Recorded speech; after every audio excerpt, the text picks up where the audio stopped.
참 좋으신 주님의 사랑과 주님이 주시는 평화가 오후 찬양 예배를 함께 드리는 복길교회의 모든 교우님께 이 시간 가득하기를 간절히 기도합니다. 하나님께서 모세에게 이렇게 명령을 하십니다. 너는 이 애굽에서 탈출한, 애굽에서 나온 이스라엘 자손을 이끌고 바알스본 맞은편 바닷가에 진을 쳐라. 이렇게 명령을 하십니다. 그러면서 뭐라고 말씀을 하시냐면 바로의 마음이 다시 완악하여져서 이스라엘 자손을 추격해서 따라올 것이다. 이렇게 말씀을 하십니다. 그런데 이것이 이스라엘 자손에게 위기가 아니고 이 사건을 통하여서 하나님의 영광을 다시 한번 드러내 보이게 될 것이다. 이렇게 말씀을 하시는 것입니다. 그러니까 앞으로 이스라엘 자손에게 또 한 번의 위기가 오는데 이것 역시 하나님의 의도와 계획 안에 있는 일이라고 하시는 말씀입니다. 아니나 다를까 바로는 자신의 군대를 거느리고 이스라엘 자손을 쫓아옵니다. 그 병력이 실로 어마어마해서 선발된 병거만 600대였고 이 외에도 애굽의 모든 병거를 전부 동원하였다. 이렇게 성경을 기록하고 있습니다. 이 선발된 병거 600대라 함은 애굽에도 굉장히 많은 전차 부대가 있었는데 그 전차 부대 중에서도 가장 능력이 뛰어난 정예 부대, 왕이 친히 몰고 다니는 정예 부대였다는 뜻입니다. 이것을 본 이스라엘 자손은 이제 굉장히 두려워하게 됩니다. 600대의 정예 부대와 그 외의 모든 애굽에 있는 전차 부대가 총동원해서 왔으니까 이 광야를 달려오는 이 부대의 위용이 어떠했겠습니까? 흙먼지가 어마어마하게 일어나서 하늘이 막 시커멓게 뒤덮였겠지요. 그래서 이 이스라엘 자손이 심히 두려워하면서 하나님 앞에 울부짖고 이제 모세에게 달려가서 할 말 못할 말 다 하면서 따집니다. 이 출애굽기 14장 10에서 12절에 그 내용이 나오는데 이 구절을 읽어보면 참으로 기가 막힙니다. 내용이 이렇습니다. 모세, 어디 애굽에 우리를 매장할 매장지가 없어서 무덤으로 삼을 땅이 없어서 우리를 이 애굽으로 끌고 나와가지고 이 광야에서 죽게 만드니까 우리 시신을 매장지도 없이 이 광야에서 굴러다니게 만들 겁니까? 그러니까 우리가 나오기 싫다고 하지 않았습니까? 이렇게 광야에서 죽어서 무덤도 없이 이렇게 시신이 떠돌아다니게 되느니 애굽인들의 노예로 목숨이라도 부지하는 편이 훨씬 나았을 것입니다. 이스라엘 자손이 이렇게 모세에게 주장을 하는 것입니다. 이 이스라엘 자손들의 말을 하나하나 떼어서 살펴보면 아주 극단적으로 부정적입니다. 이게 어떤 심리일까요? 여러 가지가 있겠지만 사실은 쉽게 벗어나기 어려운 노예 상태인 것입니다. 이스라엘 자손의 몸은 하나님께서 베풀어 주신 놀라운 기적을 통해서 애굽에서 나왔지만 아직 그들의 마음은, 그들의 영혼은 애굽에 묶여 있는 것입니다. 이 유대에서 굉장히 오래전에 활동했던 랍비들은 이게 어떤 것인가를 굉장히 정확하게 꿰뚫어 보았습니다. 이 오래전에 한 2000년, 1000년도 전에 활동했던 랍비들은 이것에 대해 이렇게 말을 한 바가 있습니다.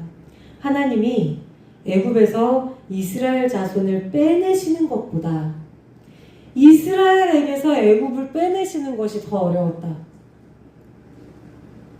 이스라엘 자손의 뼛속까지 남아있는, 영혼 깊숙이 박혀있는 그 어떤 노예로 살았던 심리, 그 두려움, 그 어떤 부정적인 생각, 하나님을 신뢰하지 못하는 마음, 이 모든 것이 총체적으로 애굽이었다는 거예요. 그 애굽을 빼내는데 40여 년이 걸렸다. 이 랍비들이 이렇게 이야기를 했습니다. 이 이스라엘 자손의 아우성을 보면서 왜 이렇게까지 했을까, 이런 모습을 보면서 제가 얼마 전에 보았던 드라마의 한 장면이 떠올랐습니다. 이 드라마에는 굉장한 주인공 남성이 한 사람 등장을 합니다. 이 주인공 남성은 인생에 어려움이 너무나 많았습니다. 이 사람의 꿈은 영화 감독이에요. 굉장히 멋있는 영화를 만들어서 좀 돈도 많이 벌고 사람들한테 인정도 받고 그렇게 재능과 존경을 인정받는 이런 사람이 되고 싶었습니다. 그런데 이 사람이 하고자 하는 일은 잘 되지가 않았습니다. 아, 내가 재능이 없는 사람인가? 운도 안 따라주네? 이렇게 생각을 했는데 막상 또 영화를 포기하고 다른 길로 가자니 영화가 너무 좋은 거예요. 그래서 다른 일을 시작할 수도 없고 먼저 감독으로 데뷔한 친구들의 주변에서 머물러 있으면서 아, 나는 왜 이렇게 못났을까? 나는 왜 이렇게 재능이 없을까? 이런 고민에 사로잡혀 있는 것입니다. 그래서 이 주인공이 어떻게 하냐면 만나는 모든 사람에게 시비를 겁니다. 만나는 모든 사람과 싸워요. 그런데 그렇게 하다가 기적적으로 기회를 잡게 됩니다. 그런데 막상 너무나 꿈꾸고 고대하던 이 영화 감독의 일, 영화를 만드는 일을 드디어 시작하려고 보니까 그게 너무 무섭습니다. 실패하면 어떡하지? 잘 해내지 못하면 어떡하지? 정말 내가 천운이 따라서 이 기회를 붙잡았는데 이 첫 영화를 망쳐가지고 내가 여지껏 비웃었던 다른 감독들보다 못한 결과를 낳아버리면 어떡하지?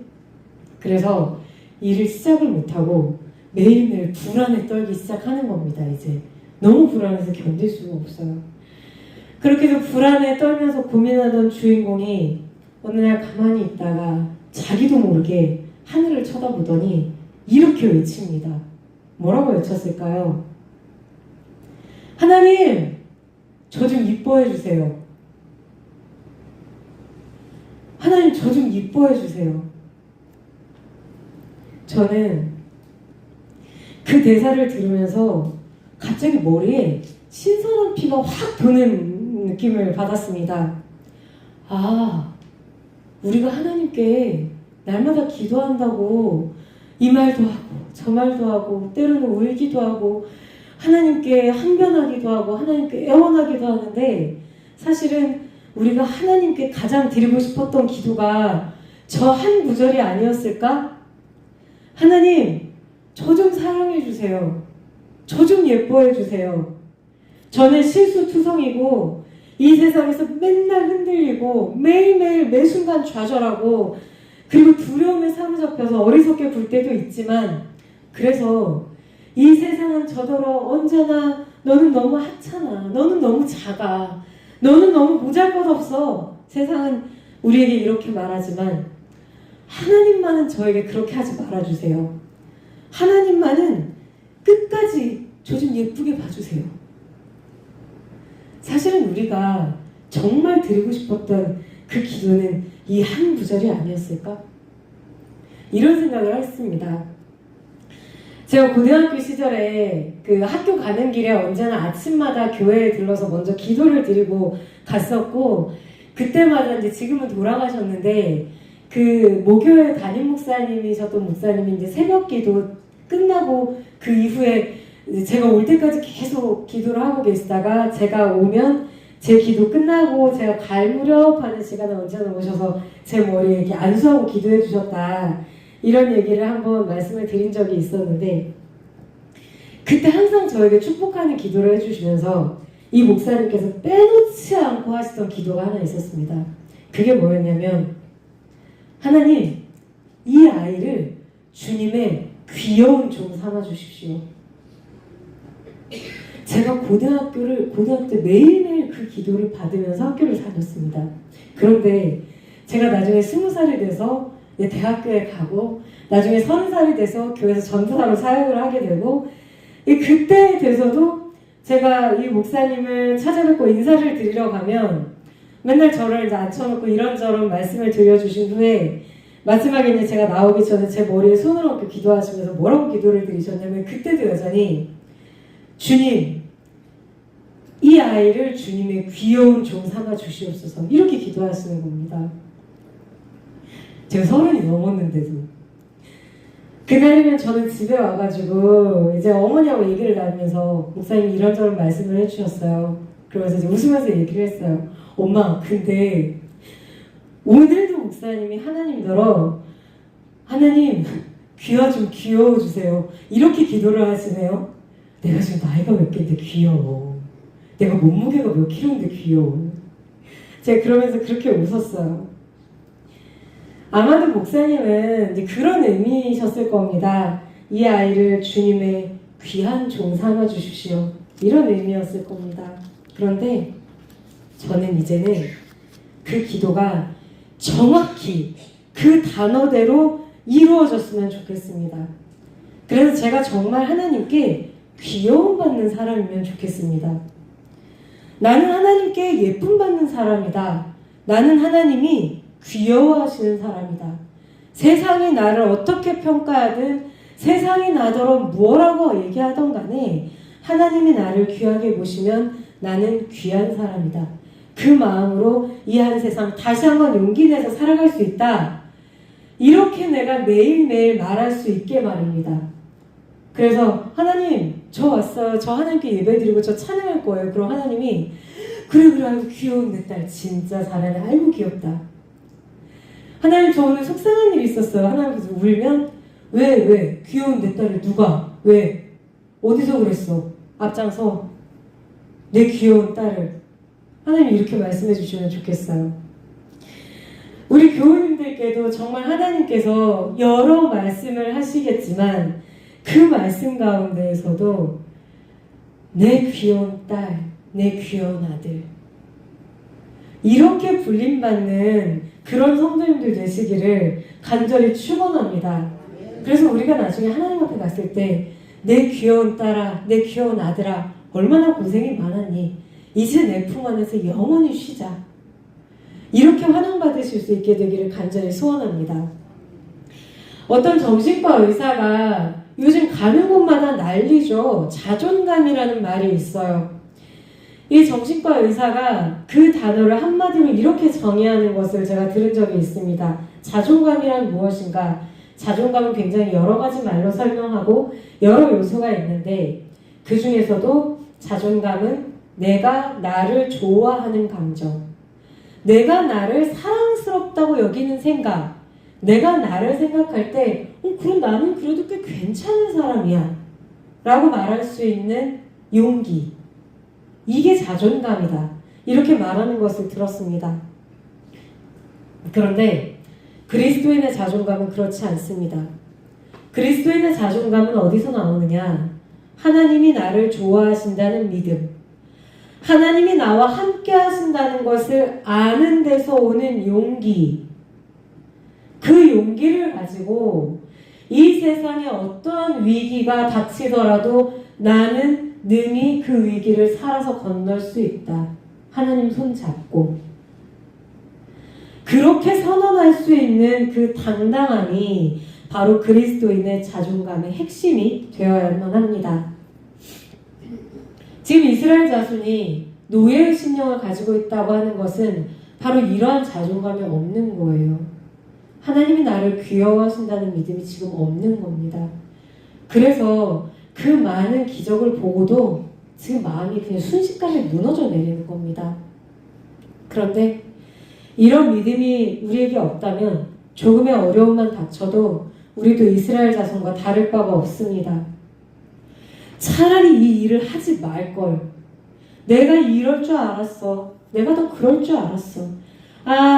그냥 이 일을 시작하기 전에 옛날로 돌아가고 싶다.